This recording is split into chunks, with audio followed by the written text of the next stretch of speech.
नमस्कार दोस्तों, stock market में आप लोगों का स्वागत है। आज का मेरा टॉपिक है फाइनेंशियल प्लानिंग। सही फाइनेंशियल प्लानिंग में छिपी है सेहतमंद जिंदगी की राह। देखिए, सही फाइनेंशियल प्लानिंग हमारे स्वास्थ्य को बेहतर बनाने में मददगार साबित हो सकती है। स्वास्थ्य ही धन है। अच्छी सेहत की अहमियत पर जोर देने के लिए अक्सर कहा जाने वाला यह वाक्य तो हम सब ने सुना है, लेकिन इसके साथ ही हमें यह भी ध्यान रखना चाहिए कि बेहतर शारीरिक और मानसिक स्वास्थ्य के लिए धन का सही प्रबंधन भी उतना ही जरूरी है। जब हम ऐसा कहते हैं तो हमारा आशय केवल यह नहीं होता है कि पैसे के बल पर स्वास्थ्य की बेहतर देखभाल की जा सकती है। हमारा मकसद इस बात की ओर ध्यान दिलाना है कि अच्छी फाइनेंशियल प्लानिंग हमारे स्वास्थ्य को बेहतर बनाने में भी मददगार साबित हो सकती है। आइए हम समझते हैं कि ऐसा कैसे हो सकता है। स्टेटिस्टा एक संस्था है। स्टेटिस्टा द्वारा हाल ही में किए गए एक अध्ययन के अनुसार साल 2020 के दौरान कोविड महामारी के डर और उससे जुड़ी स्वास्थ्य समस्याओं के बाद वित्तीय अस्थिरता भारत के लोगों में तनाव की दूसरी सबसे प्रमुख वजह थी। लगभग 27% उत्तरदाताओं जिन्होंने आंसर दिया, उत्तरदाताओं ने वित्तीय अस्थिरता को तनाव की बड़ी वजह बताया। अगर हम सही फाइनेंशियल प्लानिंग करें तो तनाव कम हो सकता है, घटने का स्वास्थ्य पर अच्छा असर पड़ सकता है, चाहे किसी भी तरह का घटना हो। मिसाल के तौर पर बच्चों की शिक्षा और शादी की योजना बनाना। हमारी रिटायरमेंट सुनिश्चित करने और मृत्यु जैसी किसी भी घटना की स्थिति में परिवार के भविष्य को सुरक्षित करने की चिंता हमारे दिमाग में चलती रहती है। इन लक्ष्यों को हासिल करने से भविष्य के लिए तनाव कम करने में मदद मिल सकती है। जिस तरह समय समय पर होने वाले मेडिकल टेस्ट हमें बताते हैं कि हम कितने स्वस्थ हैं, उसी तरह वित्तीय जांच यानी फाइनेंशियल टेस्ट कराना भी ज़रूरी है, ताकि हमें अपनी वित्तीय सेहत की जानकारी मिलती रहे और हम समय रहते वित्तीय हालत में सुधार के लिए उपाय कर सकें। आइए समझते हैं कि फाइनेंशियल टेस्ट कैसे कर सकते हैं। इसके लिए हमें इन बातों पर गौर करना होगा।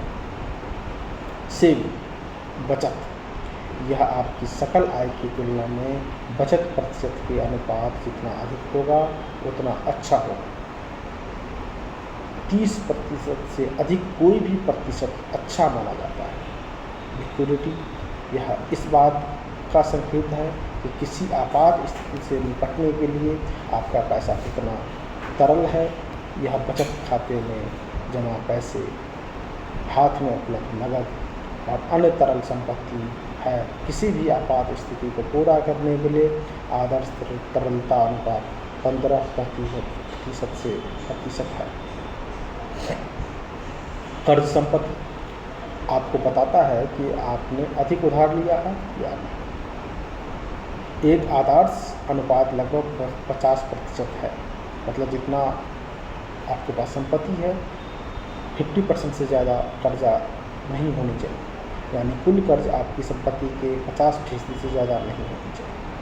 और यह अनुपात 40% से अधिक है तो आपकी वित्तीय स्थिति खराब है, मतलब जितना आपके पास संपत्ति है उस संपत्ति के 40% से कम होना चाहिए आपका कर्जा जो ऋण है।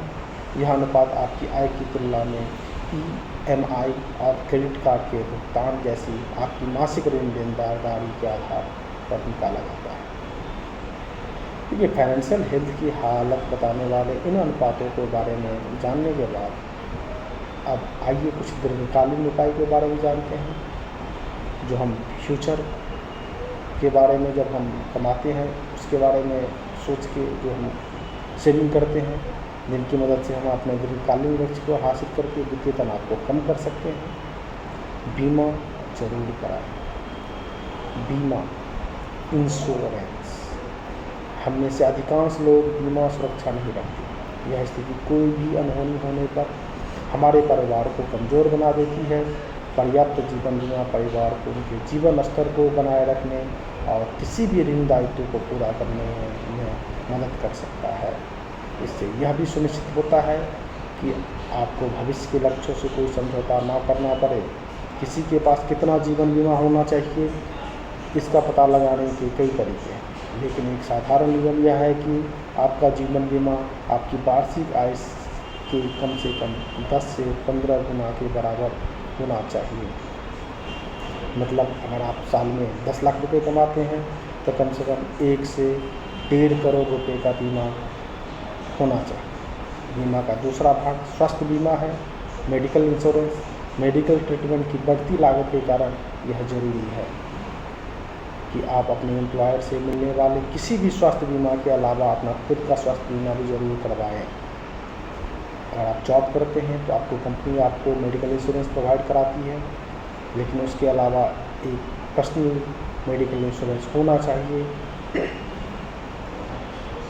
बच्चों की शिक्षा के लिए प्लानिंग। अपने बच्चों की शिक्षा के लिए भी फाइनेंशियल प्लानिंग करना बेहद ज़रूरी है, ताकि वक्त आने पर आप उन्हें बेस्ट पॉसिबल एजुकेशन दिला सकें। उच्च शिक्षा चाहे भारत में हो और चाहे विदेशों में, उसकी बढ़ती लागत को बिना सही फाइनेंशियल प्लानिंग के पूरा करना संभव नहीं है।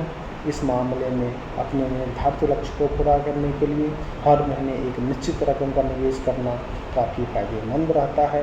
मिसाल के तौर पर अगर आपको बच्चों की शिक्षा के लिए 15 साल में 50 लाख रुपए की ज़रूरत है, तो आपको आज से ही 15,000 रुपये का निवेश शुरू करना होगा कम से कम। Retirement planning. एम्प्लॉयर की तरफ से मिलने वाली सुनिश्चित पेंशन योजना का दौर अब पीछे छूटता जा रहा है। आज के ज़माने में अधिकांश लोगों के लिए रिटायरमेंट के बाद का इंतज़ाम करना उनकी खुद की जिम्मेदारी होती है। रिटायरमेंट के बाद खर्चों के लिए अगर पहले से प्लानिंग न की जाए तो उम्र बढ़ने के साथ साथ यह तनाव बढ़ने की बड़ी वजह हो सकती है। अपनी रिटायरमेंट योजना बनाने के लिए यह अनुमान लगाएं कि आपको रिटायरमेंट के बाद अपने मासिक खर्च के लिए कितनी रकम की ज़रूरत होगी और इसके लिए तुरंत निवेश करना शुरू कर दें। सही फाइनेंशियल प्लानिंग के जरिए आप भविष्य की अनिश्चितता को पूरी तरह से समाप्त भले ही न कर सकें, लेकिन इस पर कुछ हद तक काबू पा कर आप अपने मन का तनाव कम जरूर कर सकते हैं, जिसका आपकी और आपके परिवार की सेहत पर अच्छा असर पड़ सकता है। आज का ये मेरा वीडियो फाइनेंशियल प्लानिंग पे था।